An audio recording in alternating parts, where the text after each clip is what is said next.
Cheryl Casoni, and welcome to Cashin In. Our Cashin In crew this week, we've got Wayne Rogers, Jonathan Honig, Tracy Burns, John Layfield, and joining us this week, the president of Mercer and Associates, David Mercer. So welcome to all of you. Tracy, I'm going to start with you today. Do you think forgiving student loan debt is supposed to create jobs? Is this even a good idea, or is this horrible for taxpayers? Look, my heart bleeds for all the students out there carrying these loans. The average loan is about $27,000, $28,000, Cheryl, but this is not going to create jobs. This is nonsense. It's not helping the problem. The problem is lenders will give loans to anybody with a Social Security number, and schools know this, so they keep raising tuition, fully knowing these kids can go get funding. Quite frankly, they raise tuition while you're in the school, during your 4 years there. That's the unfair part. Forgiving the loan is doing nothing but putting the burden on the taxpayer and starting the bubble all over again. You know, Wayne, she makes a great point about the cost issue. I mean, 55% of kids right now are graduating with student loan debt. That's a big burden on them. Should we just forgive it as they want to do in D.C.?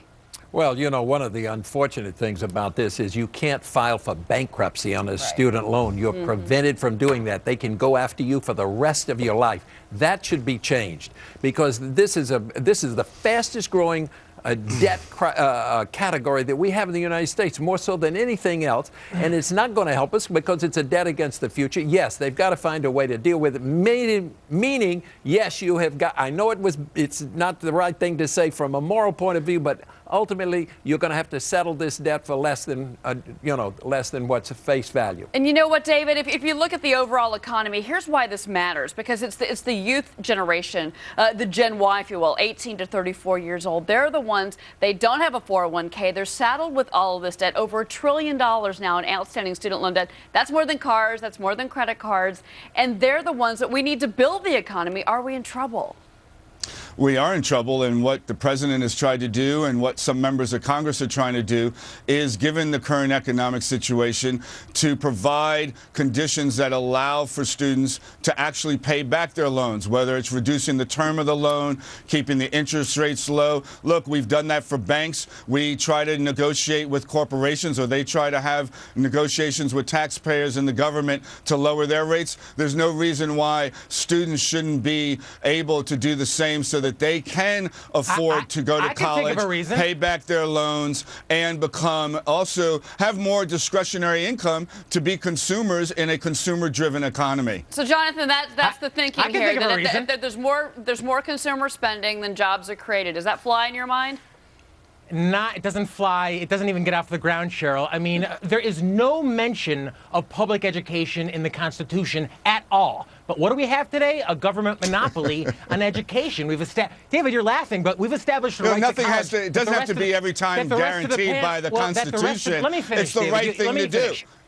Well, it's the right thing to do. What it is stealing from the taxpayer, David. I mean, loan forgiveness is taking money from people who've earned it and giving it to those who haven't. And you know then what? Corporations are stealing from our tax revenue base.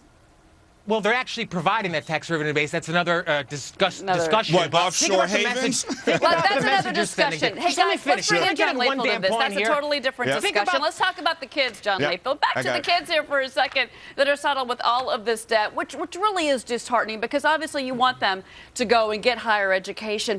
But Tracy's point was a good one, that it's too costly. They've got to get these loans, and they're going to the government. They're not going to private lenders. Yeah, what Tracy and Wayne is talking about is exactly correct. This is exploded, the student loan debt right now. And there's two separate ways to look at this. This is the public debt, which the government is backing and subsidizing to some extent, what David is talking about, by keeping interest rates at 3.4% as compared to 6.8%, which is scheduled to go up to in July. That is a government subsidy.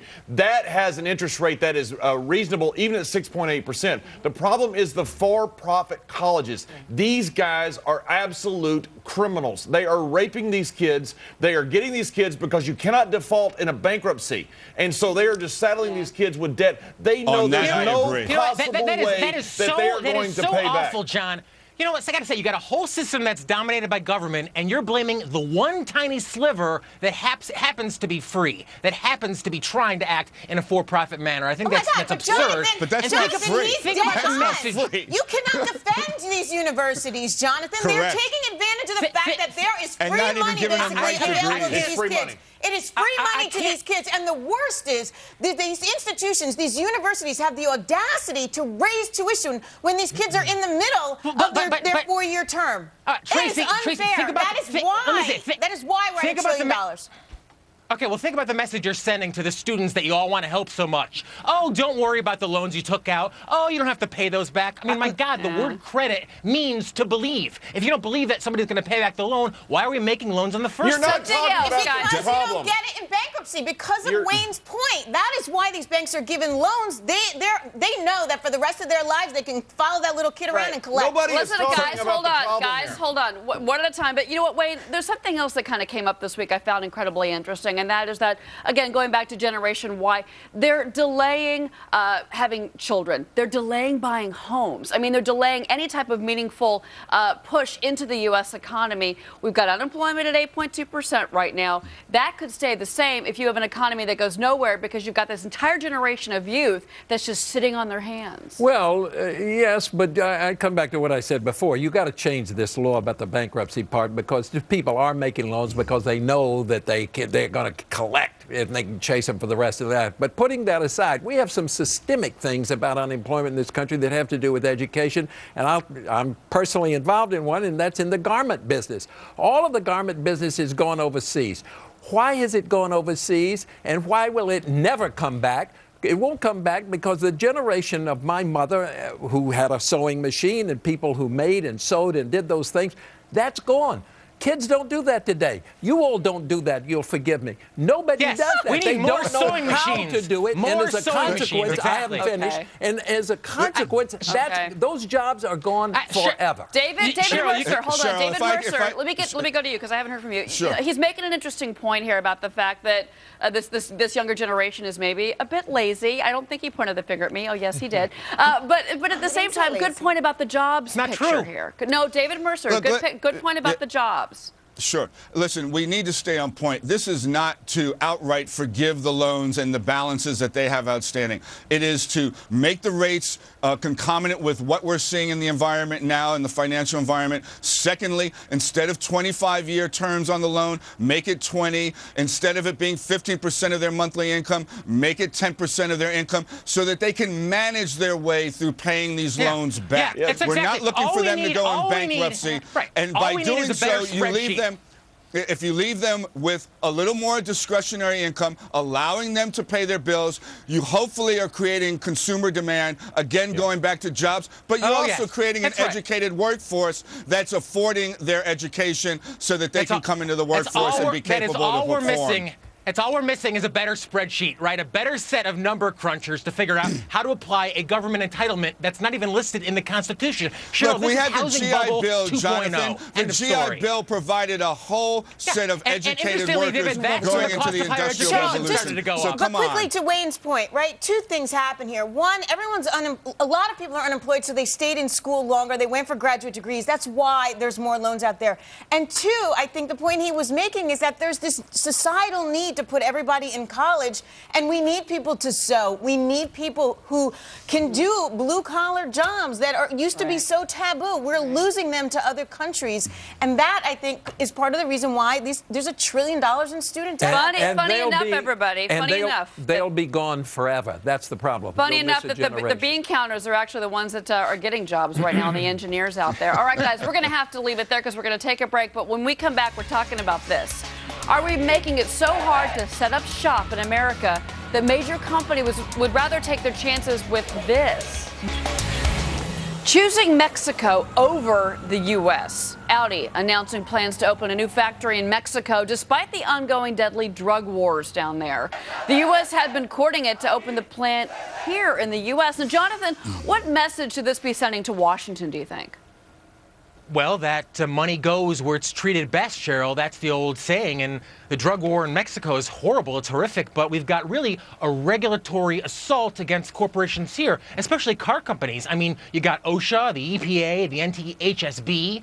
the FTC, the NTSB, the DOJ, I literally can go on and on and on. Of course, none of those entities, none of those regulatory entities existed in Henry Ford's time. And bottom of the line is that it makes productivity more expensive and more difficult. That's why so many companies are looking to operate outside the U.S. John Layfield, here's the deal that Audi got. It's kind of interesting. They're going to open this by 2016, $2.6 billion to build the entire plant. And Audi is telling us, hey, it's a better deal for us. It's more productivity. The workers are cheaper, X, Y, Z. That's why we're doing it. What do you make of that?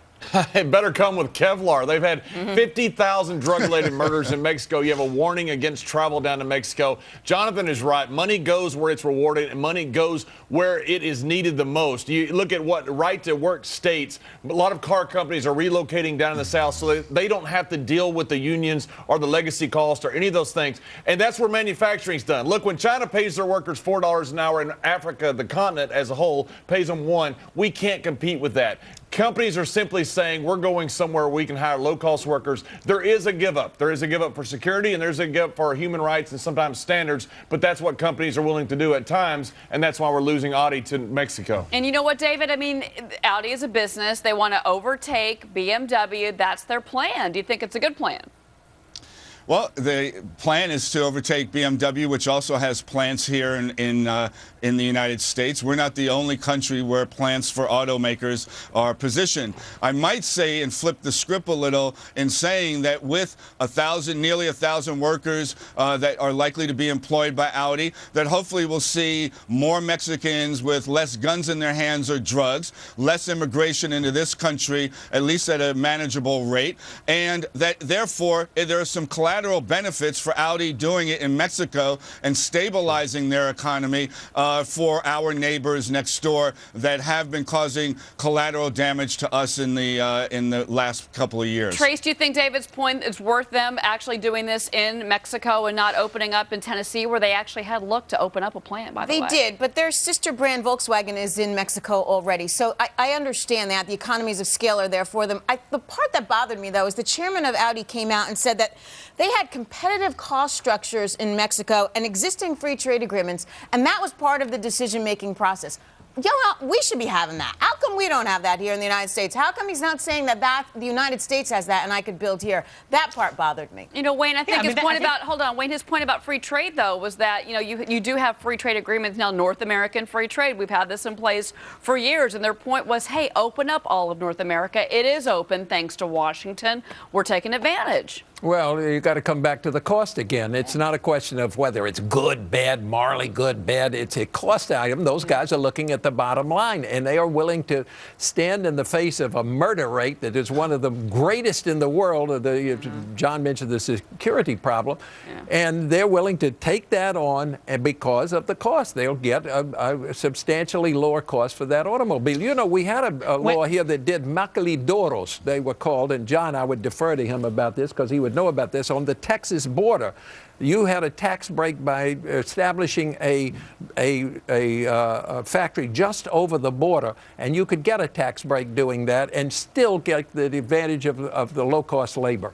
Wait, I disagree, Wayne. I mean, you're fundamentally wrong. There's no difference between what's morally right and what's practically right. Freedom works. Capitalism works. We're competing in a global economy now, so why wouldn't we have, as Tracy pointed out, the most regulatory-free zone, the most entrepreneurial zone? I mean, we're competing against countries now that are just waking up to capitalism. We're shutting down our markets. Other countries are opening up theirs. Well, if I might respond to Jonathan, Cheryl, if we saw plants here, Hyundai, Toyota, BMW moving down to Mexico, we might have an issue and a good discussion on that subject. But when we're then lowering you get our rid of costs, regulation? But they're not. They're sustaining their operations here, Jonathan. They're not leaving. And as Tracy pointed out, Audi already had, or Volkswagen, which owns Audi, already has plants in Mexico. So you got economies of scale. So it is not all that bad that they're helping to stabilize Mexico, which means less cost to us, whether it's on immigration control, the drug war, and et cetera. Great. That's Tell a that good to the folks in move for us. Tennessee who do not have jobs. Well, look, again, back to the issue of Mexico. And John Layfield, I'm going to give you a last word here. You do have about 48 killings per day in Mexico, yet businesses are willing to take that chance because it's more economically feasible there than here. Is that a problem? Yeah, it is a problem in some degree, but you can't stop it. You can't stop a company from going to Asia, to China, to Africa, and despite the fact that there are human rights violations, or that there are security problems, or that you have some type of totalitarian government. People go where money is rewarded. If they can get the cheapest labor, that's where they're going to build cars. I hope that David is right, and this does help solve the problem. I think the problem is more systemic in Mexico than that, but we have to do something with Mexico. At least getting this company there will solve it for 1,000 jobs. Guys, thank you very much. Coming up, everybody. Mitt Romney floating a plan to get rid of some cherished mortgage tax deductions on certain homes. Well, someone here says this is a great idea for housing.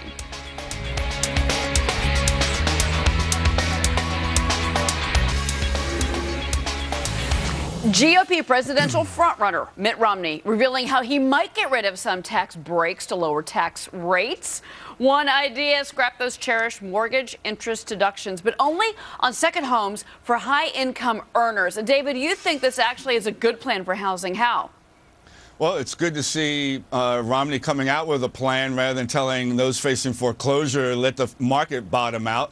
But with that said, I think it is good. The second home buyers are paying with cash. They're not affected necessarily by the deductions, and I don't think it'll affect the market. To do so on your average buyer, I think would be troublesome. And until the market steadies out, I think we need those mortgage deductions for the middle class, but for the wealthy that are paying cash, I think it's fine. Yep. Wayne, hey, half of investment income, half of second homes last year were paid in cash. Yeah, but you couldn't be more wrong. Of course it's going to hurt the housing market. Anything you do like that is going to hurt the housing market. Well, you're making a statement because you're saying rich people do buy a second home. Maybe there's some poor people who want a second home too, pal. And they might need it, but Tracy, they might need a loan. And they can afford it too as poor people. You're going to take it away on second homes. Take it away. Take it all away, Cheryl. Flat tax this thing already, because it's on the rich again. We pick and choose. 1/3 of people who actually qualify for a mortgage interest deduction actually take it, because the rest of them take the standard deduction anyway. I'm not sure it'll hurt the housing market, but it will hurt the morality of those out there. John Layfield, good or bad idea? Neither.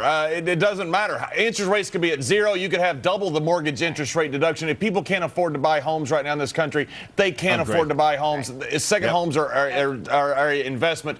Why give a tax break for an investment? Jonathan, last word. Maybe I'm old-fashioned, Cheryl, but things like the Constitution and equal treatment under the law kind of matter. So that means getting rid of, as Tracy pointed out, all deductions and stop treating people with two sets of rules. If it's good for the 1%, it's good for the 99 as well. Interesting. All right, guys. Well, David Mercer, thank you for joining us. Pleasure to be with you. All right.